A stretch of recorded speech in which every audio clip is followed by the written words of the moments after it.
Oh, Daniela, you can You go. take it away. I'm going to say something not nice. Please do. Go ahead. Okay.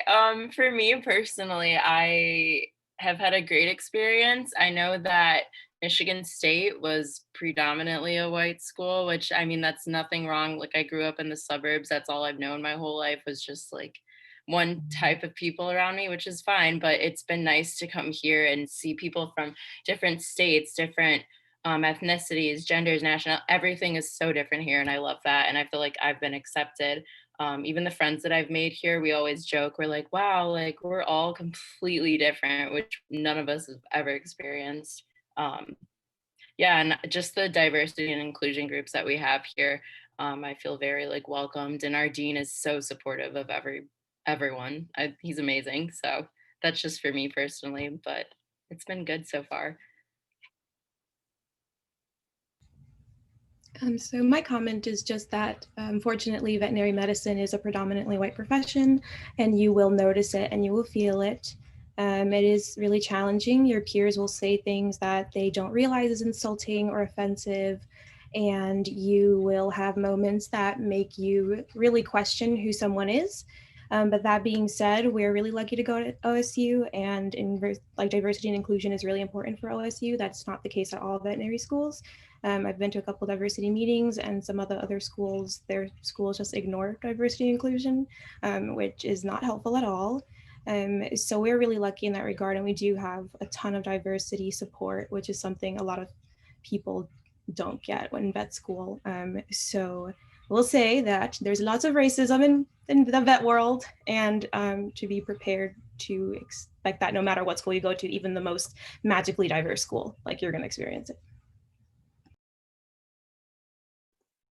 To kind of add on to what Danielle and Sydney already said, I feel like our school is doing a lot to promote diversity and inclusion. All of our professors do, a lot of our professors do that, our administration, our clubs. Obviously, we're still aiming and striving to do more, and like that's great. Like for example, our campus, College of Vet Med, never had a Asians in Vet Med affinity group until this year, just this past semester, when we finally created this affinity group, and we started hosting events. For example, Palvia is actually hosting a yoga class on Monday for us. So we just started out. So I think we're all as students also trying to be a solution to this problem. And even though there's still a lot more to do, we're all like in the process of doing more and being more proactive and on a more individual level. I agree with what everyone else is saying. And like, for example, in one of our classes, we've had now at least 2 lessons specifically dedicated to diversity and inclusion and like the things that we should be thinking about. And this is, you know, I'm a first year, Sydney's a first year. This is like the beginning of a veterinary career. And it's just nice to have that incorporated. So, you know, your administration at least will listen to you and stuff like that. And there's lots of opportunities if you're looking to get involved once you get to vet school, because not only are there these clubs, the affinity groups and stuff, but there's also for your student government, there's going to be spots for diversity chair specifically, as well as just running for general student government and other positions that can help bring change around.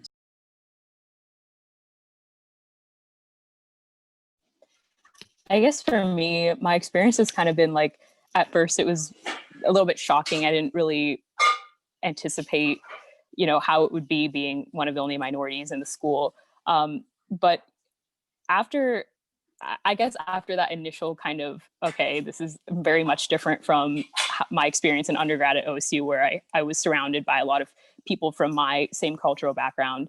I kind of took it as like a learning opportunity, and it kind of forced me to, you know, learn more about my own culture, about other cultures that I haven't really explored before, like all the groups that we have now, like the Latinx group, the Asians group, the Black affinity group, like those are groups I never would have like interacted with before. So I think that, you know, specifically in the OSU environment, with you being so close to your classmates, and that's kind of true with other schools as well, it gives you an opportunity to get to know people on a personal level that you probably wouldn't have, you know, before, when, you know, you're in environments where you kind of just are with like the people that you're comfortable with already. So it can be kind of negative and positive. There's a lot of mixed emotions, but I think overall the school does a really good job of like supporting students to make it a productive and kind of a learning experience for all. So yeah. To add on to everything, I found it really cool to be able to work with other groups as well, because as a secretary for Latinx and VetMed, we hosted a good amount of fun activities that everyone was invited to, like a salsa night.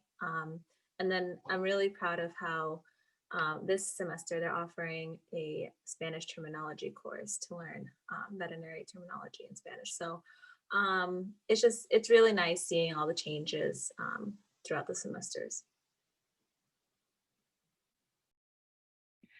I will say, just to add in, so it was between here and Missouri for me, and I definitely chose to come here because of the more diverse class. And it sounds weird saying that because even if you look at the statistics, it's not like mind-blowingly diverse, but like I said, it extends out more than just like ethnicity and race and all of that. It's like sexuality, gender, religion, everything. There's so many different people.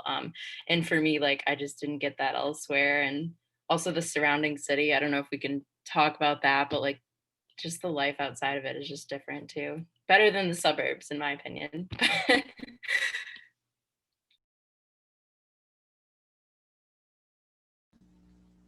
Thank you all for giving your experience with that. Just a quick thing for participants, you can ask any types of questions you want in the Q&A section. I heard people were having issues with that, but there's a Q&A little button at the bottom, just like the chat, where you can type in whatever questions you want to ask them. And one question we got, it says this one was mainly for Daniela, but anyone can answer. And we want to know, how do you deal with racism when you encounter it? Do you keep your cool, or how do you respond to that in a school setting? Yeah, so that will vary by person. Actually, that's one of the most common questions asked at like all the diversity meetings. And so there are going to be different schools of thought. Some people believe in awkward silence and letting people sit with their comment and just looking at them and waiting until they process that that was probably not the thing to say. Others will ask, what do you mean? And we all know what you meant, but we want to hear what you meant. And if you are embarrassed by it, you should probably reflect on that. Some people, me when I'm in a mood, will just say, wow, that was super racist. Or something along the lines that just calls out the situation for what it is, because it just gets so tiring. And then, you know, sometimes you say nothing because it requires emotional labor, and vet school is extremely exhausting. And sometimes educating people on why they're bigots is just not for that day. So that's a question that there's just no magical answer to, but definitely be patient with yourself, and don't say anything that will get you sent to some form of administration. I think I'll go ahead and add to that. I actually had a personal experience with that during our interview here. Like as an applicant, I was interviewing, and during my interview, because for our interviews, you get one vet student and one vet, and the vet actually made a few comments that were racist, and I didn't address it during the interview, obviously, because I wanted to get in, and I remained silent on that. I kind of distracted, or just like went another direction in terms of my answer to avoid that. But afterwards, I did report him, and he's no longer one of our interviewers. So I feel like not everyone, it's okay if you do not have, if you don't speak up at that moment, if that's just not, if you're not comfortable doing that, don't do that. But there are other ways to address it. Like for example, like if you didn't feel comfortable at the interview, then mention it at your evaluation. We give out feedback forms, so like talk about it there, and it's not going to affect whether you get accepted or not. So speak up through other ways, and usually like it gets addressed pretty effectively. I'd like to add, I had a similar situation when I was interviewing. So when I interviewed at Western, I had been taught, they asked a question like, oh, what shittiest thing that happened in your life? And And so I talked about how I had gone to graduate school in Colorado and how I'd never experienced culture shock the way I did there. And I've been to a lot of places all over. And I'd never experienced racism in that regard. And I had no support at all. None of my professors or my peers were students of color or people of color. And the interview just goes, "So what?" I was like, "Oh, really?" And I was like, "What do you mean, so what?" That's really important that I didn't have that kind of support. And I didn't and I answered honestly. And thankfully, the way the system is set up is that there are two interviewers, and the other interviewer knew that she was out of line. And he was like, "Anyways, moving off this topic." And so, don't be afraid that it'll affect you. And if it does, I know no one wants to hear this because everyone wants to get into vet school, but that's probably not the vet school you want to be going to, because that that feeling will continue and fester through your 4 years, and that's not something you want to deal with. That doesn't help you become a successful vet. Agreed with that. Always, yeah, be on the lookout for that. But I would say within my class, so far I haven't experienced anything, and obviously anything can happen. But I did have an interaction with one girl, and you could just tell that she didn't understand much. I don't think she meant to be harmful in any way, but I was talking to her about something where a certain group of people were feeling I was at a different school, and I kind of was explaining my thought process about fitting in there with a certain group of people. um, and she was like, "Yeah, I was there and I felt like discriminated against," and not that that was racist, but it was sort of like um, what am I going to say? Ignorant of her. She clearly didn't understand that that's not discrimination. I was like, okay, you've never been through that probably, but I could see how maybe you felt excluded. So if you can correct someone like that and just educate them, maybe you could see that they truly don't understand. She came from a small town in Indiana, and nothing against that, but she said that she didn't know much. So things like that could happen too. And you can use that as a talking point and education point.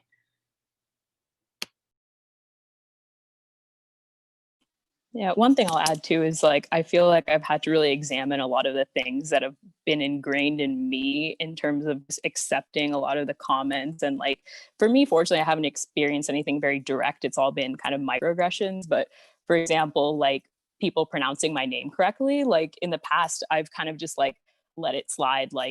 Oh, did I say your name correct? It was completely wrong. And I'm like, oh yeah, you did. And now I'm like, no, this is how you say it, and you're going to say it correctly. You're not going to give me a nickname I don't like. And so I've had to kind of undo a lot of those things that I was just going along with because I didn't want to make a big scene or a big deal out of it. But things like your name and your identity are very important. And so kind of just standing up for yourself and kind of redoing some of those patterns that the society as a whole has put upon us. And just accepting what you really want in your life, and for people, how you want people to treat you. That's really important, to stand up for yourself.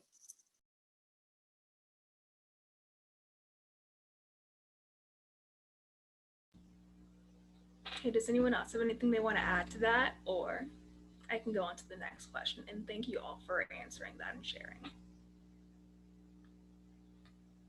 Okay. Someone wants to know that they are looking to get into vet school at OSU to become an equine veterinarian, and wants to know if any of you have any suggestions or advice for them.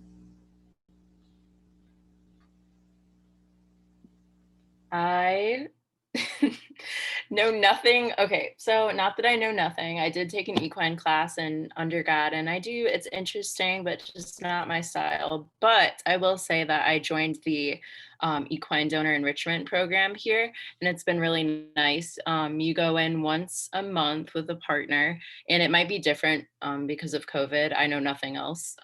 But so you go in once with a partner and you take care of the horses there, and that's just been a way to get your foot in the door, and maybe you can meet other equine related vets around there. Like I said, with COVID, everything is weird, so I'm not hey doctor, whatever, walking around talking to people, but I think that's a good experience. There is an equine club here. Obviously I'm not a part of that, but that's just something for me. And I do like working with horses, but they're just not my forte, but there's stuff for that. I don't know.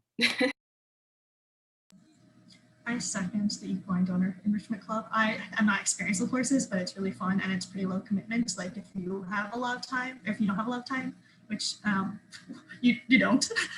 The other thing is, if you're, depending on where you are at undergrad and depending on, COVID regulations, one of the things that I did in undergrad was shadowed at the farm hospital, and I'm pretty sure you could probably do the same thing.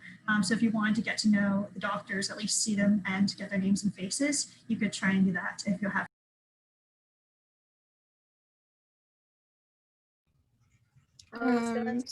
Oh, go ahead, Sandra. Sorry, I was just going to talk about the Equine Club just because I've done it. There's good wet labs and guest lecturers that come. They even offer certain certificate programs. I know they tried collaborating with like the Zoom version of that. But it's really nice to just get all of these opportunities given to you, because then you can also travel with them to the Kentucky Derby, I know, and then they offer for you to shadow in the ICU, and then you can apply to work there. And yeah, so for externship wise, I know we host a good amount of like externship like events, right? Whether it's like small animal, because I know there was one specifically for farm animal. I'm not sure for equine. But yeah, it's just making sure you get all your opportunities before you get too busy. Say before you get into vet school, it honestly doesn't really matter if you want to be equine vet and you've never like worked at a farm because it's not one near you, or you don't have access to horses like that. Every school is going to have the basic standard, GPA, certain hours, regardless of hours. A lot of schools are moving into changing how they look at hours, because the ability to go to a vet clinic and shadow is a privilege, especially if you're in an area that doesn't have a lot of vet clinics, or if you are interested in a field that is not really open to undergrads and stuff. So it's okay if you don't have a ton of equine experience and that's what you want to do. Also, you may change your mind. That's not what you want to do. A lot of people change their mind in vet school and you get exposed to a lot of cool stuff.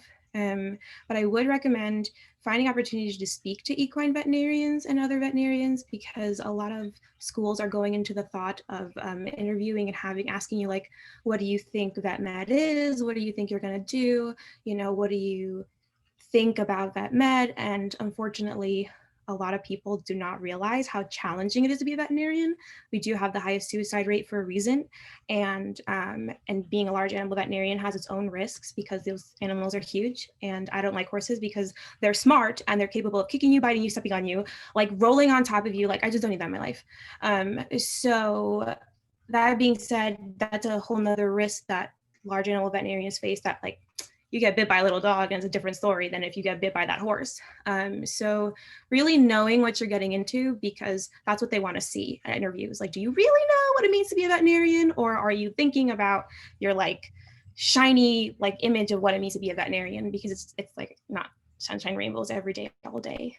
So I definitely recommend just getting that like tiny interview in with someone, even if you can't shadow them, just to hear their thoughts.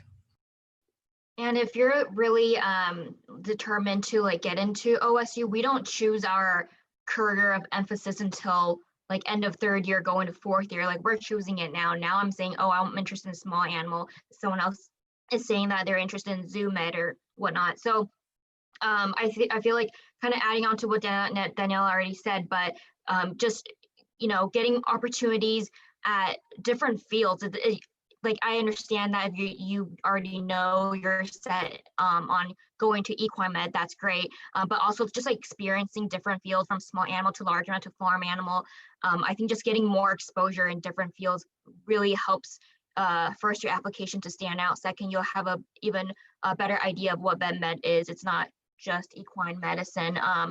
And getting some research experience, especially with now COVID. Some research labs are allowing students to do research at home. So if shadowing or going to a practice isn't possible right now, maybe emailing an undergrad professor to start a research project that can be done at home. I feel like that would look great on your application, because I mean, as applying to vet school, like, you want to have your application look good, and then plus there's the interview. But like, the first round of elimination is just looking at an application. So just making your application stand out, I think, would be the first step for the individual who's asking this question, because assuming you're still in undergrad. Yep.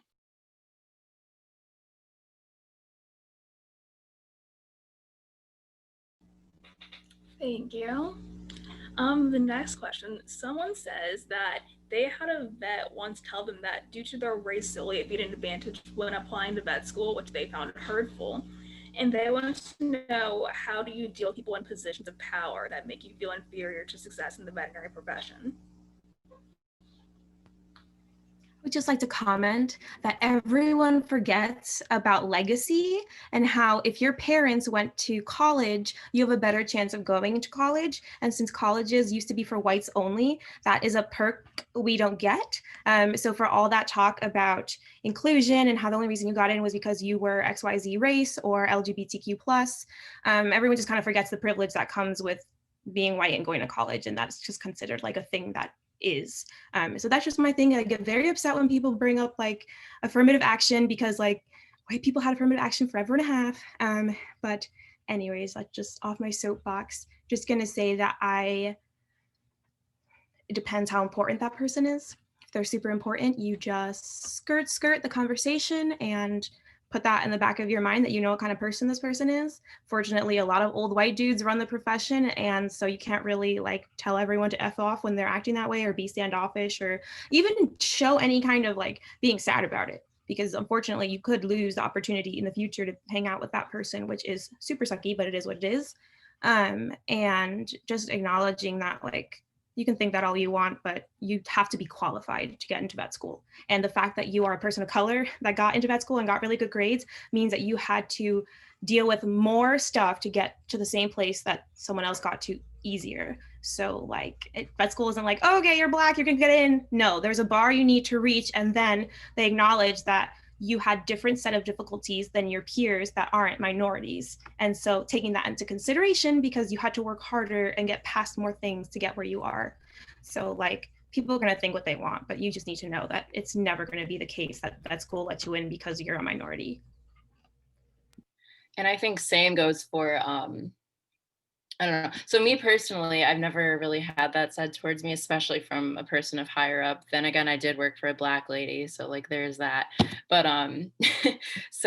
but also I have heard people say like literally some of my friends, she's in vet school now, not here, but she was like, oh, I should just like say that I'm lesbian or something. There's the sexuality card that people think you can pull and they're like, oh, well, like they joke about it, but it's like you're not really realizing how that affects other people. So like my best advice, I am kind of not a bystander, but I am one of those people that just like shuts down if it's like awkward. I'm like, oh, that's kind of weird that you said that. But I would just say know your worth. And like for me, I know I had good grades. I worked my butt off all my life. Maybe I didn't struggle as much as other people of color, but like I still know that I was very worthy and maybe I had better grades than most like white people. So I was like, no, I'm not getting in just because of my race. Like, I don't know, just know yourself, I guess, if you're not going to address the situation. Yeah, and so our Dean Moore, he brings this up a lot because I'm sure people make comments about this to him directly too, is that like OSU specifically has increased our diversity in each of our classes, over the years, but they've never sacrificed the average GPA, the academics, like that stayed very consistent. So statistically, that's just not true. But I think also like I've definitely been in, positions where I'm sorry to say, it's usually old white men who are just making weird comments or just, saying something that's just not, right with the times. And one thing that helps me is kind of like seeing that the new generations of veterinarians are going to be very different. And we're still going to be dealing with people from the past generations and people even within our generation that are just not as astute about, the current topics and how you approach people. But it's helpful to know that there's a lot of new vets and new grads that are here to support you. And there is a community out there. And so those people, even if they might have a powerful position in one group organization, they're not the representative.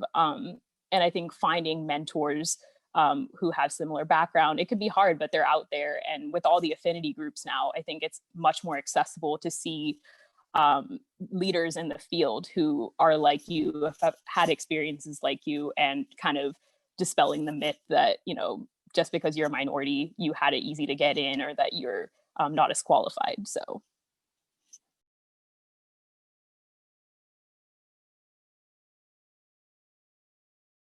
just looking at the statistics, if it were true that minorities all get in, then I don't think vet school would look the way it does.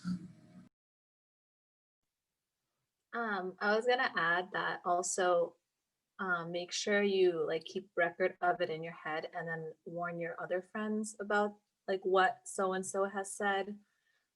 Because like for example, I've worked for a veterinarian who um, was very uneducated. Like he asked if I spoke Mexican, and I was like, no, I speak Spanish. And he would like make fun of like Asian people, and it was just very uncomfortable for me. And I was in a weird position where I was like, am I supposed to say something? Because I'm like, he has so much power right now. But then when I went back and I stopped the externship, like everyone that asked me, I was like, oh yeah, it was great. I got to do this and that, but this also happened. So just careful what you consider, I guess.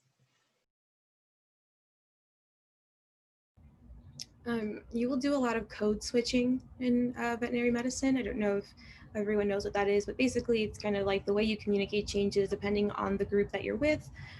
So that's things people normally do. Obviously, in a professional setting, you are interacting differently than when you're with your friends, but it's also plays a role with regards to those around you that have had the same experiences, a lot of times due to race, and you will do that a lot, but also don't like tone yourself down, because I know as a Latinx woman, I have to think about being like the fiery Latina.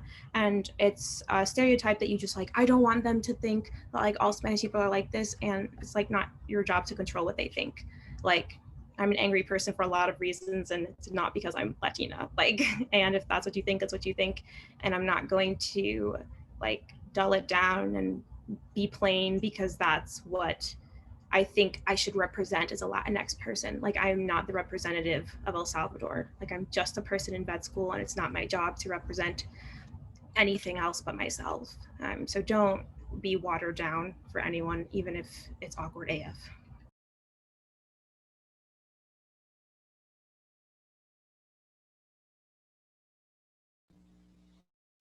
I think y'all made not a lot of really great points and gave a lot of great advice for dealing with situations like that when unfortunately they do come up. Our next question is, what was your biggest struggle throughout undergrad?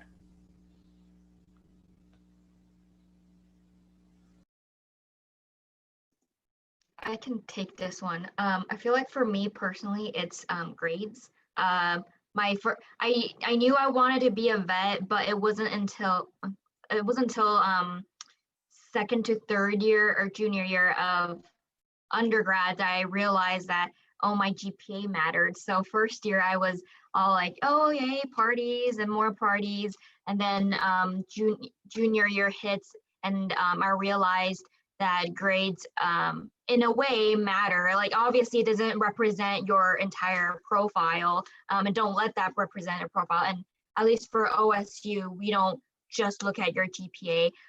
So but in a way it did still represent you in a percentage, and so I didn't realize that. So I think just the second half of my undergrad was a lot of trying to get better grades, actually study harder.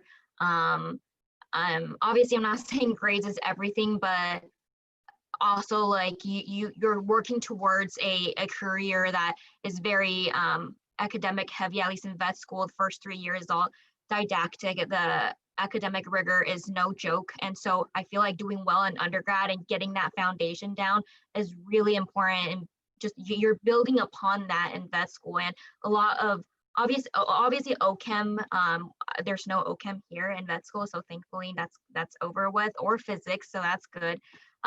But a lot of biology stuff, endocrinology, repro, pharmacology, you build on all those stuff. So I guess one of the struggle is like academic for me in undergrad, just trying to take in everything, learn everything, and also maintain a relatively okay GPA was my biggest struggle. So get help when you need help, get tutoring. I'm sure I didn't go to OSU for undergrad. I went to UC San Diego, but there were always tutoring opportunities where I can get tutored for free. But so take advantage of those, definitely.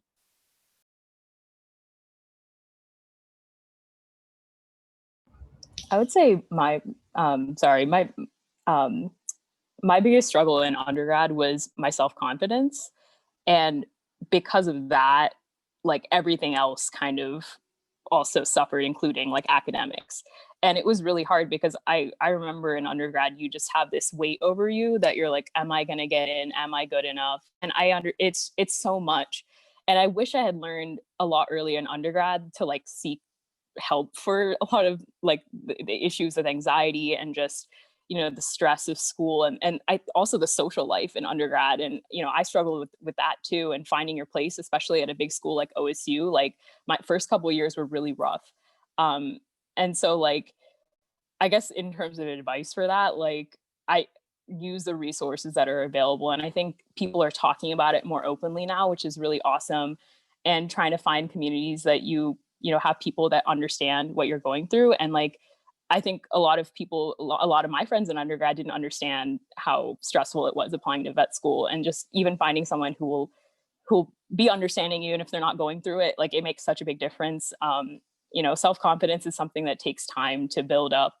um, but just know that you're worthy no matter what, you know, the result is in your exams, or you know, in an election for something, or in getting into vet school. Like nothing is like the end. Like there's always more chances and more opportunities, so you just have to go for it. Yeah, I can say that a lot of challenges from how you balance the things that are important to you, and that doesn't go away, it just gets harder. So I'm personally from a very traditional Latinx religious family, so I never got to do a damn thing ever in high school, and I just counted down the days till freedom. And so when I went to undergrad, I was like, I wasn't like woo party, but I was like, I'm gonna do whatever the fuck I want, and no one can tell me anything. And like for the first time in my life, I can do whatever I want, and no one can stop me within the bounds of the laws and stuff like that. And I think that in my soul, I prioritized like figuring out who I was without someone telling me things and figuring out what I liked. And I let my grades suffer. And like my biggest advice is like just do the best you can first year, because it never gets easier after that. It just gets harder. And you just, and like I don't know why, but when you get an A, it raises your GPA like 0.001, and when you get a B, it drops you like 5 points. And I don't know why it's like that, and it's terrible. So it's much easier to maintain a good grade than it is to try and salvage it. So just, you know, really care about school in your first semester freshman year, because that's when you will care about like education the least, because you're just enjoying this new experience and like this new life that you have. So that was what was hardest for me, was caring about grades and classes where I was like, I'm never gonna need this crap. And it's true, because I never needed that crap. But I will say my GPA in undergrad was really not that great. But my GPA at OSU is significantly better, and it's because I actually like what I'm learning and I care and I understand why I'm learning it. So like having a low GPA is not a reflection of how you will do in vet school. So just heads up.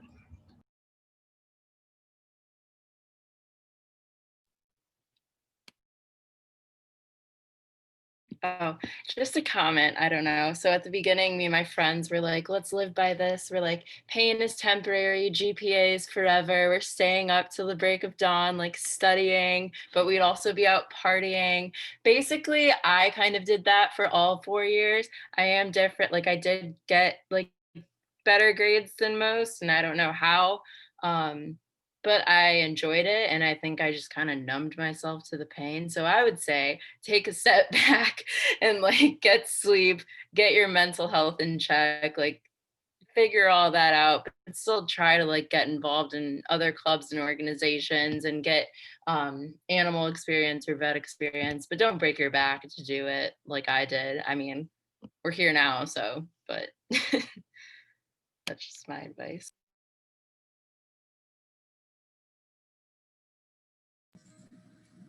I also thought like stress was probably my worst enemy in undergrad. It's just like there's so many things that you need to get done, all these pre-vet prereqs, and they're different across colleges. Like you have to get 12 million to get them all done. And then you're told like you're supposed to get experience all three fields, or all of the fields, in wildlife medicine, in farm medicine, equine, small animal. You have to get everything like research done too. And like I only had small animal clinical experience when I entered OSU. Like that's my only clinical experience. I had other stuff, from volunteering and other small, more minor experiences, but it's okay if you didn't get everything done because you will have more time, not only in vet school, but like I can see it in the rest of my career. I can still continue to learn about other areas.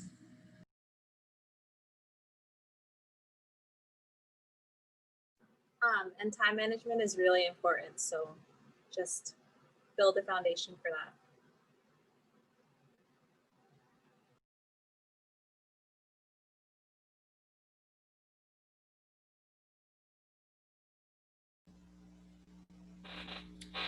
Going off of the part about experience throughout undergrad, someone would like to know what experience you all got before attending vet school. I think for me, I did a variety of things. And it wasn't all just vet med related. Obviously, I worked in a small animal practice, and I also took a gap year before applying to OSU, and which I really recommend. I was able to raise my GPA a little bit more. I was able to travel for a bit. I also gained more clinical experience that way. So I did work at a small animal practice. I also did some theater acting. I used to minor in theater, and that was something I just was really interested in. So if experience means like in doing something that's related to your hobby, like go for it. Vet school doesn't just look at, oh, okay, you did this amount of hours at this clinic, this amount at this zoo. That's not the only thing we look at. We also look at just the diversity of things that you get yourself involved with. So if you're interested in something, like go for it. It doesn't always have to be animal related. Obviously, animal experience is very helpful because you get to really get an insight of what vet med is like before you actually, devote yourself to this career. So that's good. But I also did research. So if research is something you're interested in, do research. It doesn't have to be animal related either. I also did like research in bees, and so that was kind of random. I did research in neuroscience. So it doesn't, and also like you don't always have to. I think there's a misconception that you want to get a publication or whatnot. You have the chance to get a publication in vet school too. You don't always have to get it done before vet school. And so in undergrad, I was just an assistant in a lab, helping run machines or putting in data. So just like any kind of like research experience is very helpful to kind of gives you an idea whether you like research or not. Because after that, I realized I wasn't really into research, so I didn't do any of that in vet school.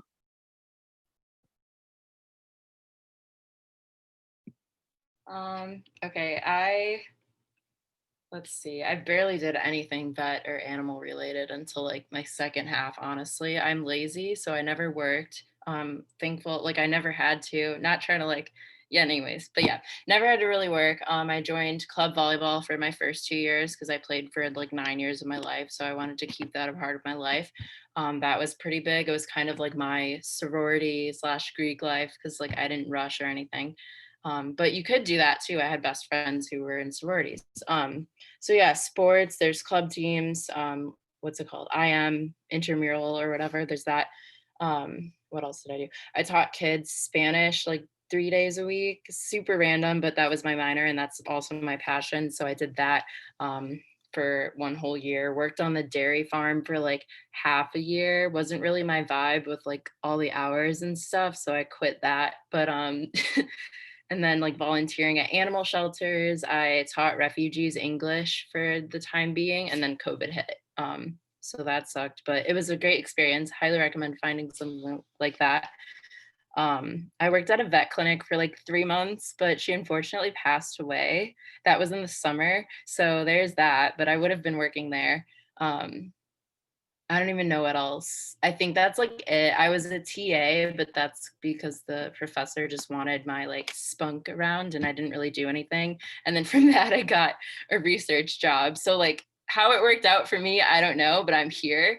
I think what Emily was saying, they do like to see your passions outside of vet med. And I think I really emphasize that considering I barely did anything relating to vet med in college. So, and I had a clinic at home, but I barely worked there. So that's just my advice. Do fun things. Take a chance. Yeah, I guess for me, real quick, I also did research in undergrad, and I did very different kind of research. I did anthropology research, and that's actually what led me to being interested in public health and One Health. And I think that's really the experience that kind of solidified what my main interest in veterinary medicine is. And so that led me to doing the MPH. And so having the research experience from public health, having all the coursework in infectious disease, epidemiology, like that kind of, I will say that set me apart in that I had a very specific interest in vet med. I had taken the time to do a master's in it. I mean, don't do a master's just because you want to get into vet school. I did it because I was very passionate about the subject matter. But I think I'm so glad that I took the 2 years to do a master's program to really solidify what my main interest in vet med is. And it was a little off of what I thought it was in undergrad, because I was like, oh, I'll just do small animal. But I found myself to be more passionate about it. So I kind of just led with where my curiosities took me. And it put me down a really exciting path now.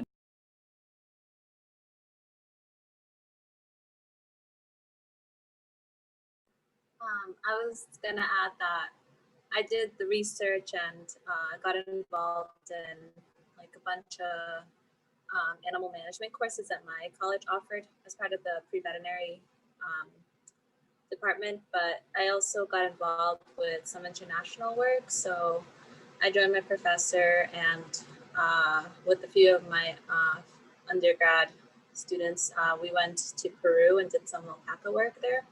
So it's just nice to like go outside of your college and look for those resources. And it's great experience traveling and just being able to see how vet med is so different in different countries. Yeah. Agreed really quick. Sorry, she said traveling, but Loop Abroad is a good organization. I don't know if you guys like have contact with them, but I highly recommend like looking that up and getting involved with them, because I went to Thailand and worked with animals there and got to learn about vet med in Thailand. So that was cool. Study abroad in general is good.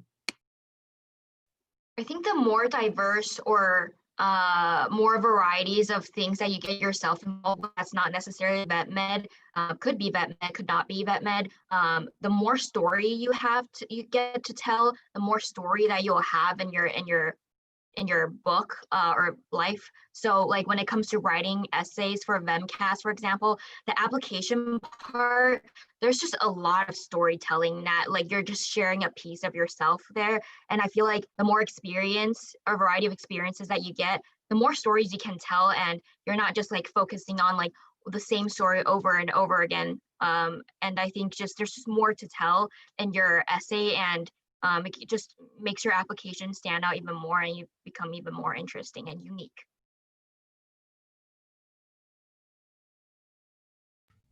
Yeah, to piggyback on that, like vet school would teach you how to be a vet, but vet school can't teach you how to not to be an asshole.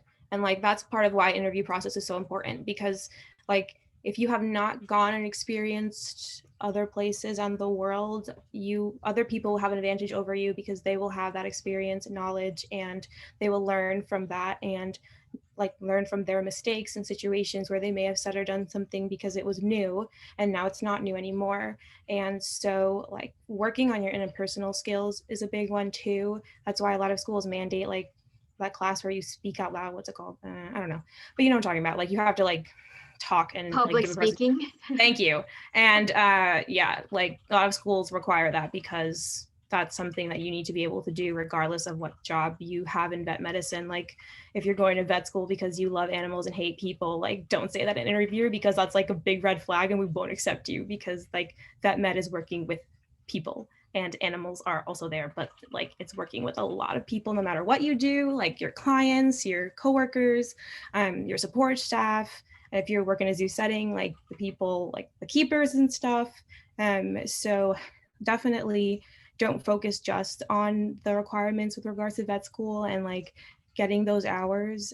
The more things that you do, the more, like she said, you have to talk about. And it's not just like talking about the good things. Like my interview, I just talked about all the awful things that I saw in vet med, like a dog that had its neck snapped in the ER, and like how they euthanized a horse and like it fell in this disgusting puddle and we had to go into it, and the vet was like, stay out there because we might both get stuck in this puddle with this dead horse. And I'm like, oh, that's how I learned I don't like horse medicine. Like I don't like farm work. And so it's also like, it's just learning, just talking about what you learned. Like I learned I never want to do farm animal medicine because I hate sloshing around in cow poop, but it just have something to talk about. Otherwise, you're just like everyone else. Sorry, one last thing. For those that are interviewing this weekend or this cycle, please, please, please do not free advice. Don't say that you love animals. Just skip that part because we assume you love animals. So just skip that part and just tell your story, like what we were all saying. Tell your story and be authentic. Whatever your experience was that you had prior to vet school, whether it's volunteer work or whatever, research work, be authentic and stick with that story. You don't need to add more spices or like make it sound like oh my gosh, I did ortho surgery. Like it doesn't have to be like that.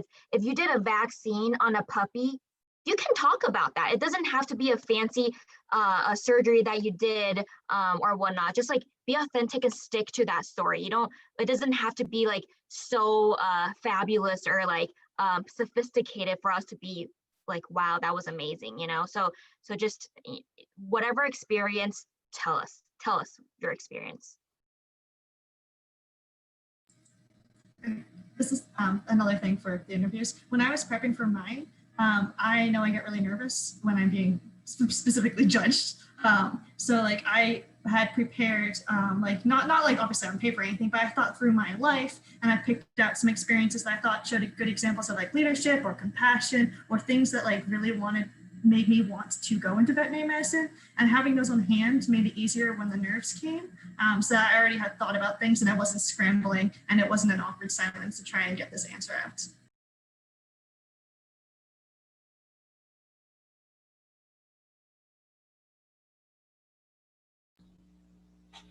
Thank you all. I think we have time for one or two more questions.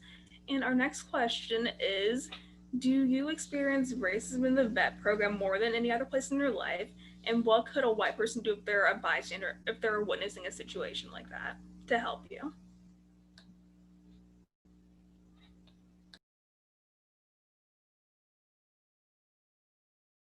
I think for me, I experienced not like straight up racism, but microaggressions, like what we were talking about earlier. But I think that's because coming from California, I went to UC San Diego, and I guess being an Asian wasn't so much of a minority there. And so I never really experienced much of that. But coming here, I did, I guess, experience more microaggressions in the sense, especially when the coronavirus hit.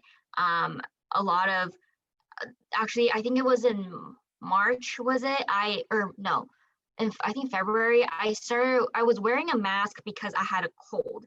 And being from an Asian culture and growing up in Taiwan, whenever someone is sick, you wear a mask to protect the others. And it was our culture. Everyone wore a mask. If someone had like a pimple or whatever, we wore a mask for anything basically, because it was just like part of our culture. We just wore it. And so coming here, it's not something that people usually do, but I did it anyways, even though I knew I was getting looks.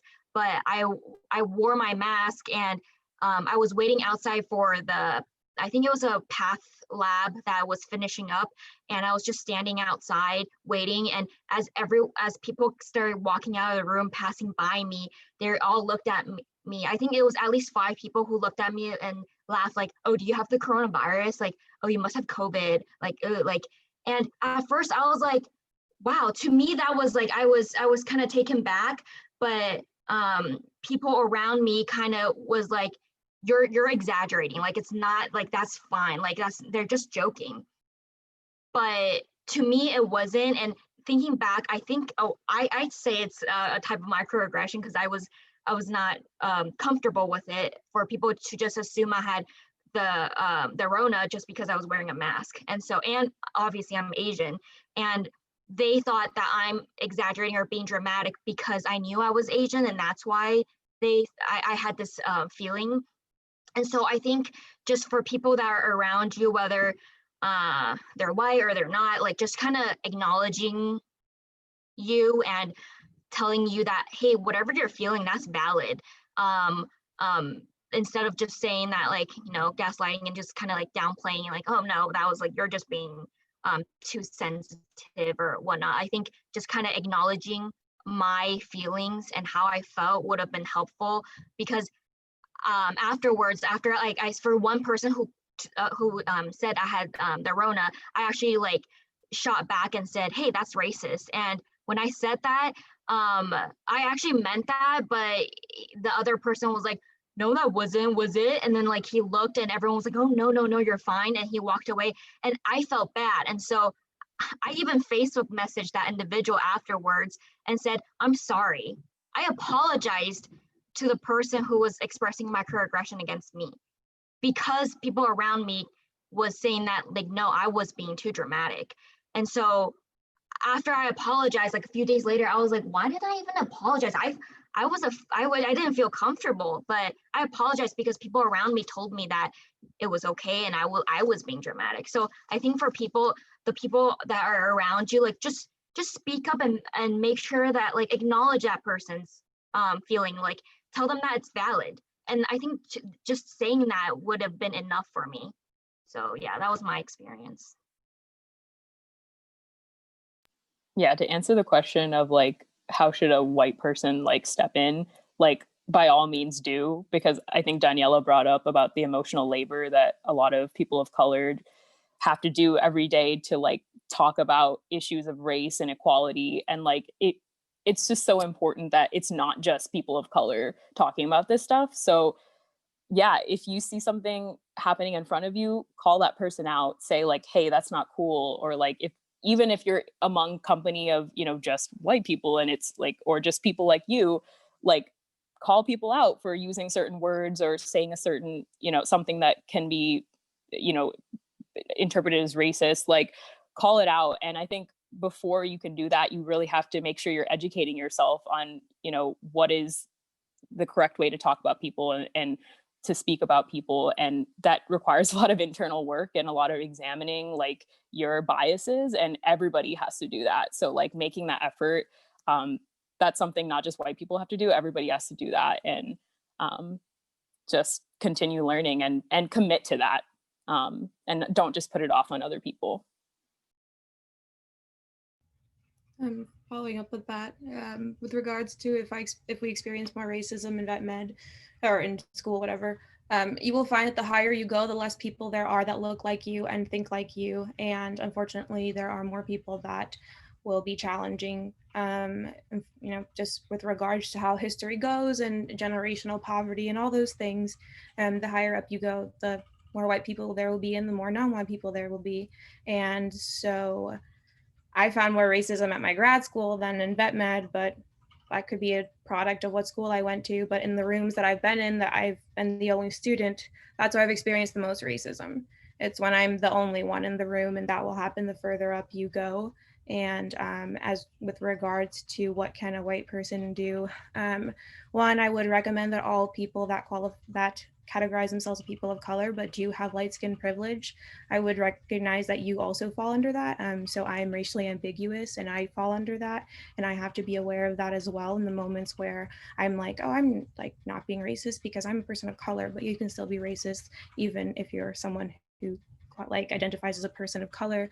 But I would agree with like, don't make the person like, if it's obviously inappropriate, don't just stare at that person of color and expect them to speak up. Like, don't be here asking us, what do we do? You know what to do. Don't like be like, oh, I didn't know what to do. Like, at least acknowledge that, like, okay, moving away from this, or like, and also recognize that if someone says something is racist, your opinion about it is irrelevant if you are not like that person. So if you're like, for example, with Emily's example, everyone else was saying it wasn't racist. Well, it really doesn't fucking matter what anyone else was thinking in that moment, because she felt that that was racist towards her race. And I'm sure the people around her were not the same race as her. And that's why they said that shit. So, you know, sometimes it's saying nothing and recognizing when your opinion means literally nothing at all. And you should just be quiet and listen to the person in the room that is speaking and telling you or someone else that they're being problematic. Because you can honestly make it worse by saying something if what you say is the wrong thing. So again, on the education thing, make the effort to educate yourself.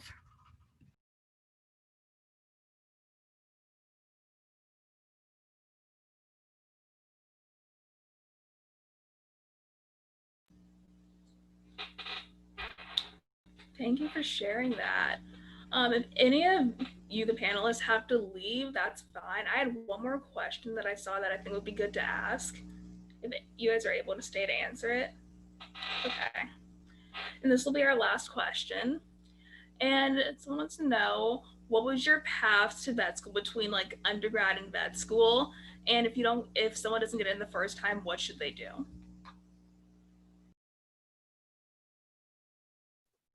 For the path, I think I brought it up earlier, but I took a gap year. So I know a lot of people think that like, oh, like you after senior year, you go straight to vet school. I think no, like that doesn't have to be the norm, and that probably shouldn't be the norm. Like it's okay if you need a gap year. I took a gap year and I gained even more clinical experience during that gap year. I was able to boost my GPA, gain more experience, take a break, actually breathe and just relax and not have to worry about schoolwork for a year. And during that time, I met a lot of people because I would bring my dog to the park every day. I met a lot of people and they all turned out to potentially be my future clients because they were all like, Emily, we will make sure you open an animal hospital at this park and we will go to you. And so like during that time, you get to do a lot of stuff, and it doesn't have to be 1 year, it can be 2 years, 3 years, whatever you are more comfortable with, I think is the answer. I'm kind of the opposite again, but I am not a motivated person if I'm not in school. Like, God knows I will not lift a finger. I will not work. I will not try to find work. Summer, like, you can't get me to do anything in the summer. It's so bad. But so for me, I applied to 9 schools because I was like, I need to get in. Like, I need to get in. So here I am right out of college. Not that you have to do that. I do have so many friends who took gap years and like they've experienced so much life. I have friends who were like 26 and they're first year right now, which there's nothing wrong with that. And they have so much life under their belt where I'm just like, woo, like party, like, I don't know, living life over here. But what was my point? I don't even know. So yeah, I'm here right out of undergrad, but I think everyone has their own path. And in terms of if we're talking about experience and stuff, like we said, just try to get a little bit of everything. My best advice is try to work with it, like every single species at least once, like not work with them, like just get your hands in there somewhere. If you don't, that's fine. And then if you are taking a gap year, maybe you want to do research, maybe you want to do an internship somewhere. I don't know, work, anything, but yeah. I'm the same as Sydney. Oh, sorry. If you wanted to go, that's okay. Oh, okay. And just the part that like I went right after undergrad, I applied to 9 schools and I was like, I have to get in.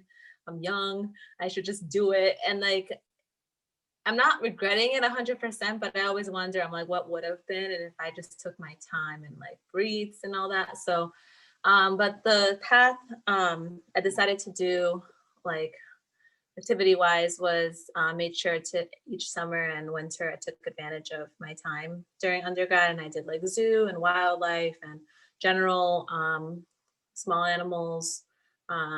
So yeah, just staying busy and enjoying the last summer before going to vet school. That was like the fun summer because I was like, oh, I can actually do what I want like now instead of going in for like 40 hours and not getting paid for nothing. So yeah, just honestly take your time and just enjoy it. That's all I say. I need to redo summer because of COVID. Just That was horrible. I also went pretty much from graduate, undergraduate. I graduated a semester early, so like I had a little bit more time, but I spent that time like working at 2 hospitals, which I thought was fun. But it was, I think for me, it was kind of nice because I like to just continue with the same mindset of just studying and just not having to worry. Like, I don't know. A lot of my friends, I think, are older. I think most of my friends are 24, 25, and that's like a couple years on me. So it works out either way. So like people have been saying, whatever you think makes most sense. And like you can always find something to do. Even if you don't get in, you can always find something else. Like find like a job in the meantime while you apply again. Yeah, I think I kind of went over before, but I did undergrad. My major was anthropology pre-vet, did basic like clinical stuff, working at a local clinic in research. Then I did the MPH here at OSU, and then I entered vet school after that. So I guess like once you get to vet school, you realize how diverse people's experiences are to getting there. So like there'll be like a lot of you guys direct entry from undergrad, which is great. But there's a lot of people like me, did a couple year gap years, research, masters, but there's also people who are much older and have this is their second career, or they have children, and it just goes to show that like there isn't one direct path, there isn't one right way, like it's just whatever works for you in your life. And I think what also helped me, just because I'm a planner, like one of the reasons I did the MPH was because I wanted to have a career that I was passionate about, even if veterinary medicine didn't work out. I know it's like hard to think about that possibility of like that not happening, but like it's always good to have other interests and develop them. And so just don't be afraid to explore all the different opportunities that are available. There's a lot of fields that, like veterinary public health, you're still doing something that affects animal health, just in a different way. And so just explore those different opportunities, keep an open mind. I know that's very general advice, but I think that helps you with some of the anxieties that come along with, oh, I need to get in, like write the shot. That's definitely not true. And there's a lot of people who apply several times until they get in. So it just depends on what's right for your life. Yeah, and I can finish off and say I did undergrad, and then I only applied for my in-state school because a lot of the decisions I made when it came to vet school were surrounding money and the economics of it. And I didn't get in. So I'm from New York, and I didn't get into Cornell. And I reached out actually to the person that wrote my letter of recommendation, and I told them, like, I didn't get in. I'll hit you up in a year when I need this letter again. And they actually offered me the opportunity to do a master's in economics, which was the most horrible like time of my life. But I did really benefit from going to a graduate school because the learning style is very different from undergrad, and there are a lot of things that my peers had to grapple with that like were just normal to me because I had had the opportunity of going to a professional school before. And my grades weren't magical there either. Like I was a biology student that got thrown into economics. I don't know a damn thing about economics. Like even now, if you ask me, I don't know anything about economics. Like I just have terrible imposter syndrome about it. But like my degree had nothing to do with vet med. Like technically it's like ag economics, but nothing at all. So you don't need to like keep going down the science track if you have some other passion that you're interested in.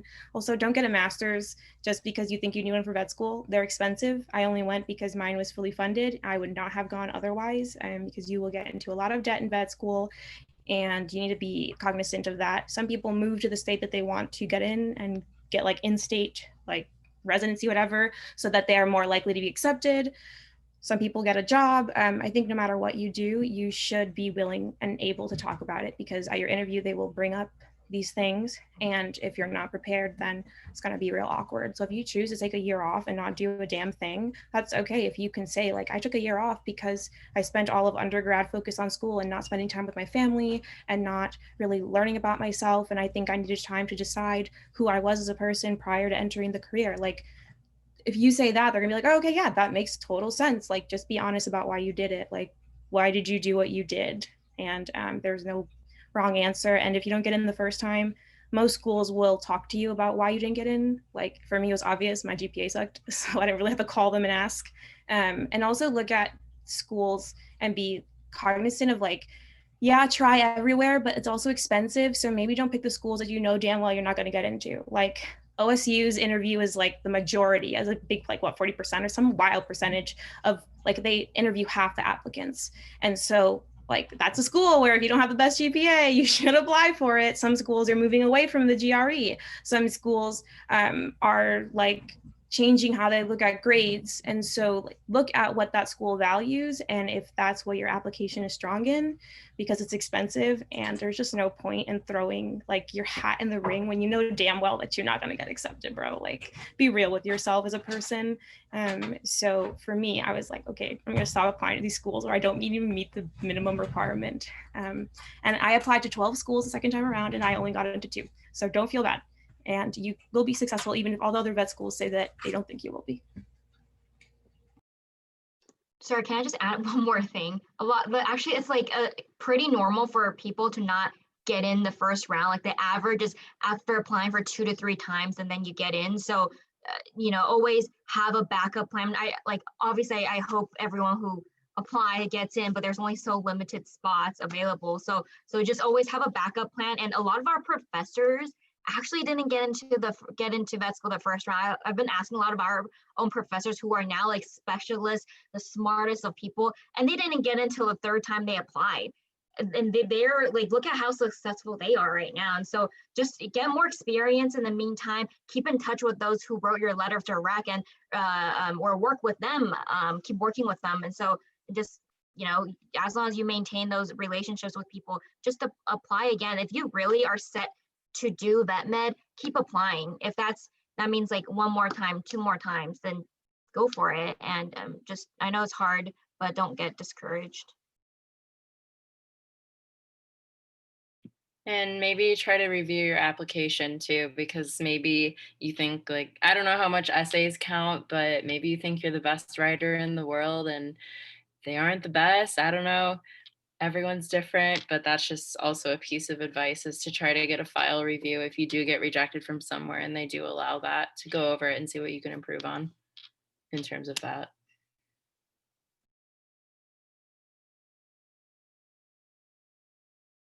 I was just gonna add one more thing, that I know that none of us are like equine interests, but I can provide like emails with my friends. Like they are willing to communicate with anyone in the undergrad who wants like any insight on equine medicine. I'll put it on the chat.